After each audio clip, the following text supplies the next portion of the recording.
Good morning. What are we doing today, Doc? Today, I'm actually kind of testing out this studio recording setup, but I'm going to be cutting the Bermuda back lawn with the reel mower today. And I may even break out the toe behind cutter and cut this natural area because I want to cut up a lot of these sticks and roots so John can actually cut this with his zero turn. That's what I'm doing today. So the other day, if you watch that video, we did a spike aeration. And on the back, I put down PGF Complete. And why am I doing that? Because it's an actively growing lawn, and I'm switching over to my standard maintenance fertilizer. PGF Complete is what you're going to put down when your lawn is actively growing. We cover this in the lawn guides. The lawn guides are up. They're free. Get them. Over 2 million people have used them because we don't ask for your information. We don't want it. We don't want your information, period. Just use them. There's 3 websites. Bookmark them and save them, download the calendars. But we talk about in there, if you have a warm season grass, we talk about the Jumpstart program, which is about the time you put down your pre-emergent. You're also going to put down a coat of PGF Balance, just a tiny bit of nutrients so your lawn wakes up. We don't want to push it. This is a different story. This is perennial ryegrass on the back. Now on the pond front, I have annual ryegrass, and under the annual ryegrass is dormant Bermuda. So I am putting green shocker on that annual ryegrass out there because I can't use a slow release on that. It's a hill that goes like this. It goes down to the pond. We get rain, and that slow release fertilizer will just continue to leach and leach and leach. So when you put down a fertilizer, you want to put it down on a dry soil. I say this all the time. And when you put it down, start watering. If you can run your irrigation system, run. Same thing with the pre-emergent. The one thing you don't want is you don't want to have wet soil. Put down something like a pre-emergent or a fertilizer and then have 2 days of rain, because clay soils with the silicates, the way that it locks up, will just start to, everything will start to wash off. So it's real important. Dry soil, put down your treatment, and if you can run your irrigation, run your irrigation. A lot of people haven't turned them on yet. In this sort of studio setup that I have, this is going to be part of the new channel, and I might even give you a little bit of a preview today. What I'm going to do is, instead of mucking up my lawn, we got a ton of garden stuff, we got a ton of lawn stuff to do on this other channel, but I'm going to be doing I'm going to show you guys how we sort of have taken the past couple months, now that we got this property all renovated, what I'm doing to sort of say, can I close my gates and be prepared for emergencies? Now, what's an emergency? It could be a power outage for 24 hours. It could be anything. It could be a power grid, cyber attack. I mean, hell, the FBI is out there warning us that it's coming. It's not a matter of if, it's a matter of when. Homeland Security, FBI have all said that China's got everything all rigged up. They're going to start attacking infrastructure, whether that's water, power, fuel, whatever it is. So what I want to do is I want to sort of give you guys information, show you what we do. I will show you the higher end of some products, and I will show you the lower end of some products. You can go to Walmart, and you can go to Sam's Club, you can go to Costco. And as an example, John is married and has 3 kids. And I said, dude, we were in there making up our food storage bins, which we basically just go to Walmart, you go to Sam's Club, and the base sort of products. And I told John, I said, you need to have at least a week, if not a month, inside this bin, inside of a closet. What were to happen? I've done this for over 30 years. I've been through hurricanes. I sat at one point, I was married with 1 child, and we were without power for 7 days. Now, I want you to imagine that. I want you to imagine no power for 7 days. What happens to all the food in your refrigerator? All of a sudden, if it's on a large scale, your water stops working. It's not about worrying about a zombie apocalypse. That's not what it's about. It's just doing a little bit of planning. For 30 years, I've had a cabinet somewhere with long-term storage food. At the beach, I assume I'm going to have a hurricane. You just have to assume that. I'm going to be without power for days and days on end. So what do I have? How can I eat? How can I cook? All that kind of stuff. I'll talk about security. I'll talk about the cameras we have out here. I'll talk about the gardens. I'll talk about what we plant. All kinds of different subjects. I'll talk about the new solar system, which I'll give you a little bit of a preview maybe today. We'll see. So anyways, I'll go real mow, and then I might hook up the brush cutter and cut this back area. Okay, so sunscreen on the nose. By the way, use your sunscreen. A friend of mine had to have part of his ear removed because sun exposure. He was a golf player. Wear your sunscreen. It's too early for me to be wearing my big hat, so it's actually supposed to get really windy today. Gusts up to, or winds up to 20 miles an hour, so I got to be a little bit careful with these trees around here. Let me hop over. I'm going to let the sun hit this a little bit more. Before, I actually like to reel mow a little bit later in the day, because what'll happen is when the sun really starts to hit this grass, believe it or not, it'll actually stand up more, and sometimes it'll actually turn towards the actual sun. So I want to get as much sun exposure out here as possible. But this just looks great. So while I'm waiting, I'm going to take you over and give you a glimpse into the solar system. And this is going to create a huge amount of questions, I know, but let me show you one of the things we're doing out here. The crazy part about this is my electrical company is one of the reasons why I'm having to do this completely different. We use a lot of power out here. This is a big 40-acre property. I've got a cabin, I've got sheds, I've got barns, I've got aerators, I've got fountains out there in the pond. And the problem is my local company limits us to 10 kilowatts. So I cannot connect into my local grid system, my local power company, and have any kind of effective system out here. So let me show you something. I think if you watch my channel, you know inside here I have a gas generator, which I love. 7,000 watts inverter generator, very efficient. And I have a whole house plug with an interlock switch inside on my main panel. So what's this box? This is the really cool part.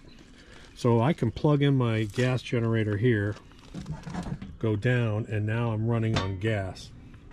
My whole panel inside. Come up, and now I'm running on solar. And then off, I go back, and I'm hooked up to the main grid. Mom just came home from Walmart, so the dogs are barking, by the way.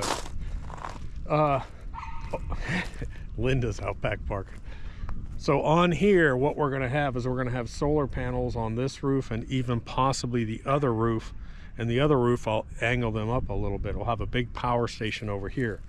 Inside this cabin, I'm going to have the first of 3 different power stations. This will be the ultimate big boy. This is going to be the EcoFlow Ultra. And I think I'm one of the first people on YouTube to have a full stack. Well, not full, almost, but it's the main box plus 3 different batteries.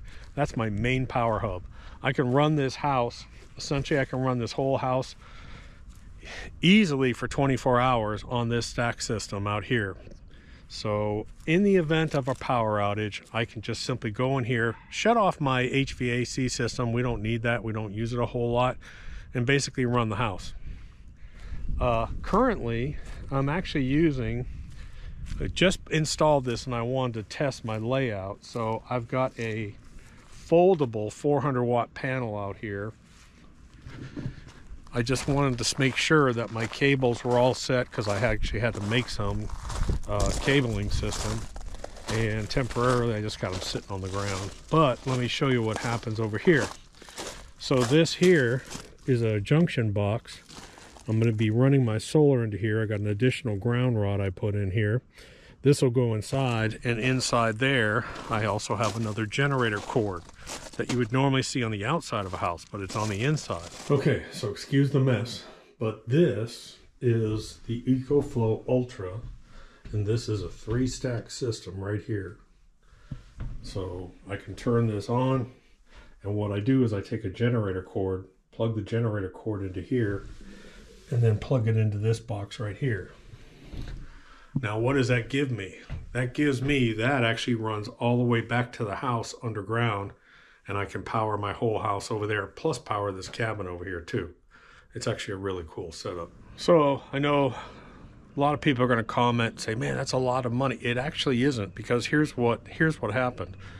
When we budgeted out this whole project for renovation and everything. I set a line item aside for the solar system for this house, and I line itemed about $50,000. Well, come to find out, if you've ever gotten a solar quote, if you want full solar panels, inverter, battery backup system, all that kind of stuff, I had two very, very reputable companies. One is a local company, one is out of Atlanta. The one out of Atlanta actually worked with the news station to talk about rip-offs on solar companies, these door-to-door places. This system out here would have cost me somewhere between somewhere between $60,000 and $90,000, and I would have only been able to offset 50% of my power and had about a 32-year payback. It's just not worth it. Absolutely not worth it. So the past few months, I've been doing a whole bunch of research and deciding what I wanted to do. Our power out here is not that expensive, to be honest. We use a lot of power. So I don't mind tying in and just paying my bill. So what I wanted to do is I wanted to have emergency backup systems, redundant systems. I have a small little portable system. I'll show you that. I have a medium-sized system, and then I have the big system. So it gets a little bit confusing. And I know people are going to say use the smart home panel they have and all. Trust me, I'll cover all that. But anyways, man, it's windy out here. It's going to be a tough mow today. I'm thinking what I'm doing while I let this sun come up a little bit, I may grab the my old UTV and that brush cutter, and I may run over this just to try and get this cut down some. John says he's willing to cut this with his zero turn, but I told him, I said, dude, I don't want you screwing up your zero turn out here on all this crap. So if I come out here and cut this, and actually I can put down some more rye seed out here, I might do that too. So this is interesting. So this is the area next to the cabin that I'm cutting, and I got a bunch of these things here. And if John hits that with his zero turn, it's going to mess it up, but it's not going to impact. My toe behind cutter will be fine. But in one of the series that I'm doing upcoming, we're going to talk about easy ways. You can buy purple top turnip seed. You can buy 5 pounds of it cheap, and you can plant it anywhere, backyard, fields. I threw out some out here, and I want you to look at this. This is crazy. The other day I came out to a little circle like this, and I pulled up 30-40 pounds out of this for John to take home to his uncle or something. But you can eat the greens all winter, all fall, all winter, all spring, and then you can pull up. Look at this. So you got carbohydrates, you got greens, you got nutrients. This makes great salad. You can also cook these, and they taste just like collard greens or spinach, depending on how you cook them. But look at this. This is crazy. I mean, going through, look at the earthworm. Oh, there's an earthworm there. You can go fishing. But this is just huge, and some of these are huge. Look at this one. Look at that thing. Is that crazy or what? So I showed, I think in a video I talked about how to cook these things, and I chop them up, put a little bit of bacon, a little bit of butter, and then boil them for about 40 minutes. Ooh, man, they're good. But it's just all loaded in here. Up in the fields, I know I have 2,000 or 3,000 of these things. It's a great little off-grid food. If you have any kind of lawns, if you have any kind of fields, get some turnip seed, put it in the refrigerator, keep it in storage. It's phenomenal. I haven't started this thing since the fall. This should be interesting. See if that'll start. I think I got a dead battery. So as usual, something always going on wrong at the farm. So that battery is dead. I'm going to charge it, and I'm actually going to grab the real mower and I'm going to start cutting, because that's going to take a while to charge up. So today I'll be using the McLean 2024 low cut series. And the low cut series will cut, I think it's down to a 1/16 of an inch. But it only goes up to about 1 1/4 inches, 1.5 inches, somewhere in there. They say 1 3/4 inches, but it really, I think, only goes up to about 1.5 inches. So This is for someone that wants to keep a short lawn, like Bermuda, zoysia, whatever. If you want your grass any taller, go with the GR series, which will cut about 3/4 of an inch up to about an inch, up to about 2 inches or so. So that's the GR series. This is the Briggs and Stratton on it. I love that Briggs, it's really nice. And you want to go at 25 inch. I know the 20 inch or whatever it is is cheaper, but man, the 25s, regardless of how big your lawn is, just cut so much nicer. If you have any kind of dips or unevenness, the wider the lawnmower, the better. If I could buy a 48-inch wide lawnmower out here, I would. It just sort of levels everything.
So that's all cut. That looks good.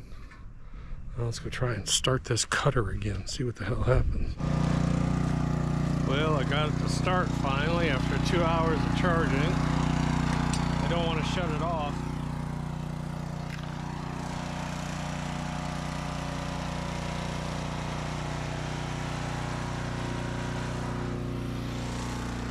Try and cut it with it right there and see what happens.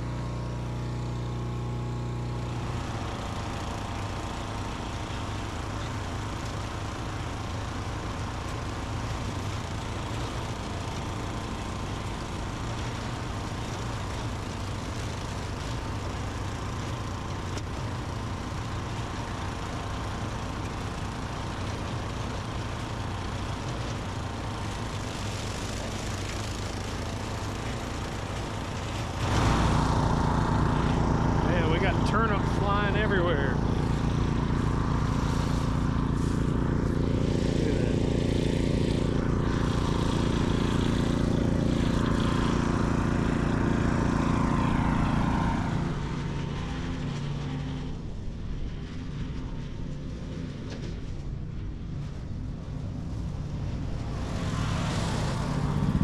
Well, that looks pretty good.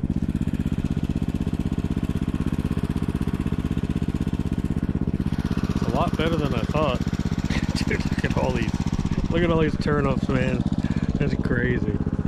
I mean, I literally am going to roll my ankle walking over this. Dude, Doc, you've got long stripes. You got long stripes. Stripes are for pussies. So anyways, I think it's probably, John can walk this and it'll probably be safe enough for him after he picks up some of this stuff to actually cut it on his highest setting in here. Just gotta be careful in a couple areas, but it looks pretty good. Man, this wind is just causing havoc today.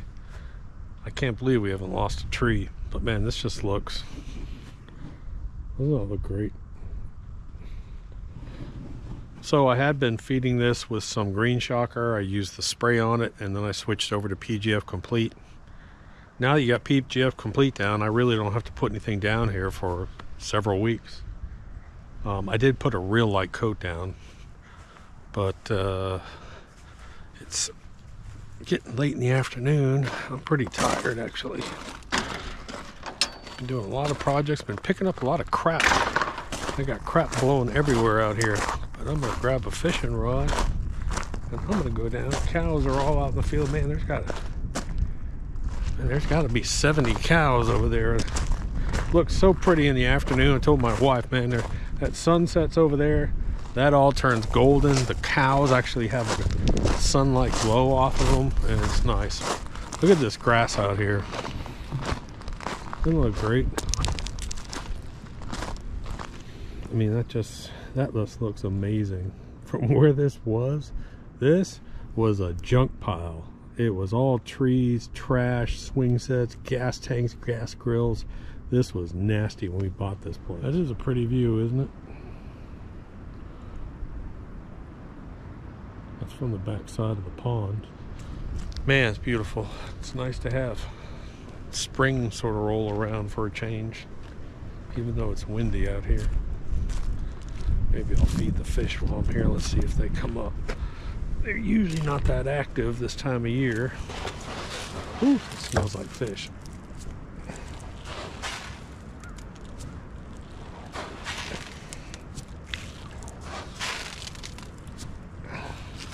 In the summertime when I throw food out, man, it's like piranhas. Takes them a while in the wintertime. Anyways, guys, just a relaxing sort of Saturday. Talk to you later. Doc.